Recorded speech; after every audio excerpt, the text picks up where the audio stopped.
सोनम वांगचुक के स्टेटमेंट की तरफ भी चलते हैं, क्योंकि बैक टू बैक उनकी कुछ रद्दमल आए हैं और इस बीच एक तवील तरीन इंटरव्यू के दौरान उन्होंने इस बात का खुलासा किया कि ये कार्रवाई आज की नहीं, 2 या 3 हफ्तों कबल नहीं बल्कि 1.5 हफ्ते कबल ही उनके खिलाफ इस तरह के इशारे मिल रहे थे। और सोनम वांगचुक के मुताबिक अगर हुकूमत के पास उनके और उनके इदारे के खिलाफ ठोस शवाहिद मौजूद हैं तो उन्हें गिरफ्तार किया जाएगा, किसी भी तरीके से वो इस चीज से नहीं डरेंगे। लेकिन साथ साथ वो इस बात का भी दावा कर रहे हैं कि उनके पास जानकारी है कि उन पर भी पब्लिक सेफ्टी एक्ट या पीएसए के तहत मुस्तकबिल करीब में कार्रवाई हो सकती है अगर उनके खिलाफ कार्रवाई इस तरह की कोई हुई। लेकिन सोनम वांगचुक के मुताबिक मेरी जो खिदमात रही हैं मुल्क के तई, समाज के तई, तालीमी मैदान में, बैनुल-अक़वामी इदारों ने उनकी खिदमात को रिकॉग्नाइज किया है। मैग्सेसे अवार्ड से लेकर कई दीगर बड़े अवार्ड्स, जो 30 से ज्यादा अवार्ड्स उन्होंने अपने नाम या मुल्क के नाम किए हैं, उनको सोनम वांगचुक के मुताबिक खामोश नहीं किया जा सकता है। सोनम वांगचुक के मुताबिक आज इसलिए नजर आ रही है क्योंकि घंटों के दौरान जो सूरत हाल बनी, लेकिन उनके मुताबिक अभी तक जो सूरत हाल रही है उसमें कई बड़े चैलेंजेस उन्होंने लद्दाख के पिछले इलेक्शन से अब जो अगला इलेक्शन 2 महीने के बाद होने जा रहा है, इस दरमियान जो हुकूमत ने पिछले अपने वादे किए थे वो वादे पूरे नहीं हुए, जिसके लिए एक बड़ी आवाज के तौर पर सोनम वांगचुक के मुताबिक वो उभर कर सामने आए थे, हुकूमत के सामने बात कर रहे थे और बड़ी आवाजों में एक थे।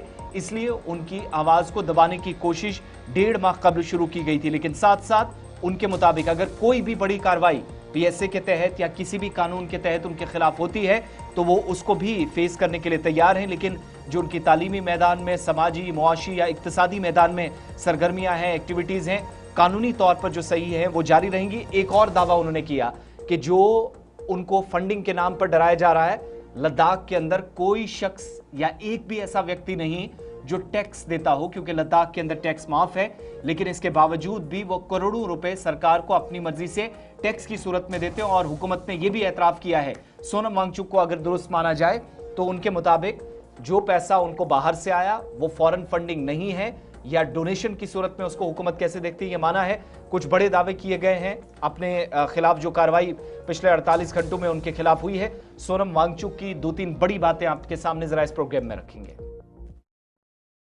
मैं नहीं पूछना चाहूंगा, इनकम टैक्स के समन्स आ रहे हैं, उन्हें यह नहीं पता है कि लद्दाख क्षेत्र में कोई टैक्स नहीं देता है, टैक्स माफ है यहाँ, फिर भी एक आदमी देता है, वो मैं हूं, क्योंकि मैं अपना दायित्व समझता हूं और मैं दे सकता हूं तो बिना जरूरत के टैक्स देता हूं। कितने लोग हैं भारत में जो बिना मांगे टैक्स देते हो, उस पर इनकम टैक्स के समन्स मानो ये कह रहे हैं कि आपने क्यों टैक्स दिया।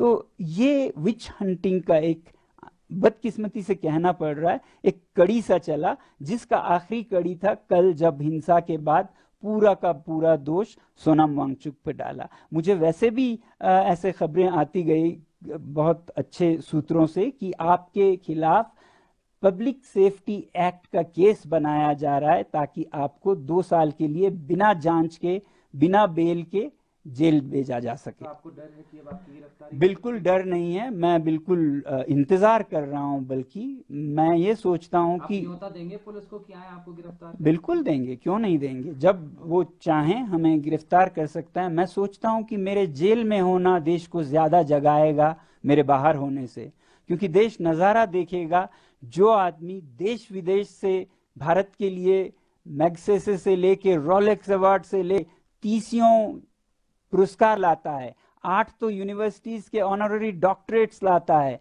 देश का नाम ऊंचा करता है, यहाँ के ज्ञान को निर्यात करता है और चीन जैसे देशों के खिलाफ बायकॉट चाइनीज प्रोडक्ट्स का मुहिम चलाता है, जो आगे ले जाके सरकार भी उसे आगे बढ़ाती है।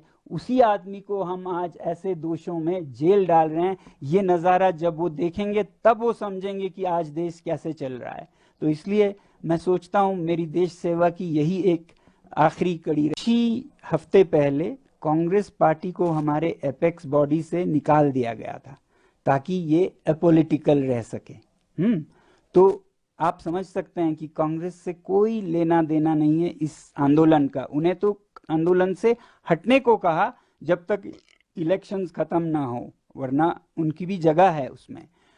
अब दूसरी बात, जिस तरह से इस उपद्रव के होने के बाद ही बीजेपी ये इल्जाम लगा रही थी, एक फोटो दिखाकर जो संवाददाता उनके बता रहे थे कि देखिए ये सेपक हैं, ये काउंसलर हैं नॉर्दर्न या अपर ले के वार्ड के।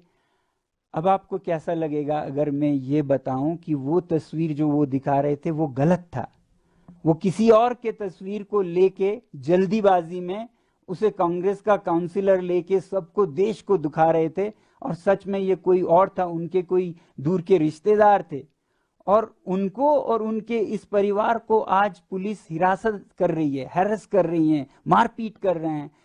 ये इस तरह से ये नहीं थमेगा और भड़केगा। युवाओं को आप धरपकड़ करें इतने हंगामे के बाद, ऐसे बेचारे कांग्रेस के काउंसिलर के नाम पे आप किसी और को सता रहे हैं। वो कोई और था जो मास्क में था, दिखता वो वैसा ही था, तो उन्होंने जल्दीबाजी में ढूंढा कौन कांग्रेस मिलता है जिस पे हम ये दोष मढ़ सकें। मैं तो था ही आधा लेने के लिए, उन्हें वो मिले। अब वो क्या माफी मांगेंगे देश से? तो मुझ पर उन्होंने निशाना साधा, और 1.5 महीना पहले हमें बताया गया कि आप पर एक FIR है, वो भी देशद्रोह का है। उसके बाद हमारे विद्यालय की जमीन वापस ले जा रहे हैं, ऐसा नोटिस आया। उसके बाद CBI की इंक्वायरी, ये 2 हफ्ते पहले की बात है, CBI की, फिर इनकम टैक्स के, पता नहीं क्या क्या। तो CBI के नोटिस में ये लिखा है कि 2022 से 24 में आपकी संस्था ने विदेशी मुद्रा ग्रहण किया, जबकि सोनम वांगचुक को आप सुन रहे थे, जो डिफेंड में भी बात कर रहे थे, और सियासत में इनकी बातों को आने वाले दिनों में काफी ज्यादा उछाल भी जो है वो देखने को मिलेगा।